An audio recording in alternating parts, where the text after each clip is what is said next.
I represent a group called the Captains Club, and this is the sort of thing that I guess we're all about. We're a private business group that got together about 3 years ago at the bequest of Ian Healy, another great cricketer, who wanted to engage the corporate world with his charity, Aspirations for Kids in Sport. And through that journey, I met Pat and Greg over the years. My dad was a very good schoolboy cricketer and a 4-minute miler. So sport's been ingrained in my sort of DNA all my life. And when Ian sort of asked me to put a business group together to support his cause, which was getting kids involved in sport, I said yes, of course. And the concept was to engage business people, such as yourselves, with our sporting icons, such as Greg and Pat, and a long list of others, because we all see these guys and ladies on TV. We all know what they've done. If we're really studious, we probably know it better than they do. But the really interesting story for us, as I found, is understanding why they do what they do, how they do what they do, and what drives them. Because as you probably know from listening and following some of your own sporting icons, it's always the why with these high performance, in this case athletes. But what I learned over many years watching my dad operate was the same thing that drove them to be successful in sport, they use in life. It's just the way they live and the way they are.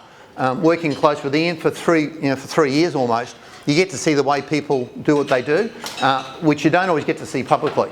But there's mannerisms and mechanisms in there. And as business people, which is where we come from, there's a lot of things we can learn from these people. But I've also learnt that once sporting people retire, they're looking to learn from people like us.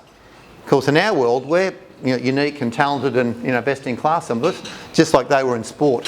So the Captains Club is all about us learning from each other, and we always get great engagement from our sporting icons because they enjoy the interaction.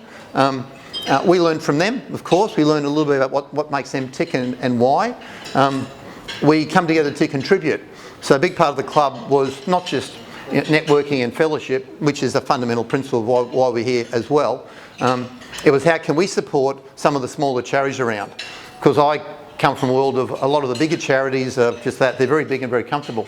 But there's an awful lot of small, almost like start-up organisations that don't get a lot of airplay, that do require and certainly do generate or demand a lot of support. But how do they get to people like us?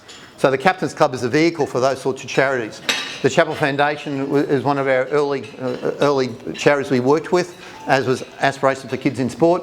Chapel Foundation is not exactly a start-up, it's now 3 or 4 years old, but they in turn work with some smaller charities, which Greg might talk about later on, who I'd never heard about. But they're all local charities, all hands-on, doing great work. And it's because I think that charity engagement piece behind what we do, again, that our sporting icons put their hand up and say, sure, if you're doing something, we'll be in, because they sort of know why we're doing it.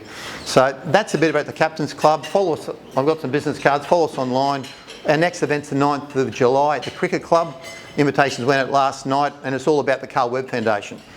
Carl, rugby league superstar, now M&D superstar, so Carl's dying. We've got a big fundraising event for him on the 9th of July. That's what we do. And this is what we do. We're just opportunities to get you guys in the room in some unique environments with people like Patrick and Greg, and again hosted by somebody like Pat Welsh. So you get to see the inside of some of their stories, which I hope you'll enjoy.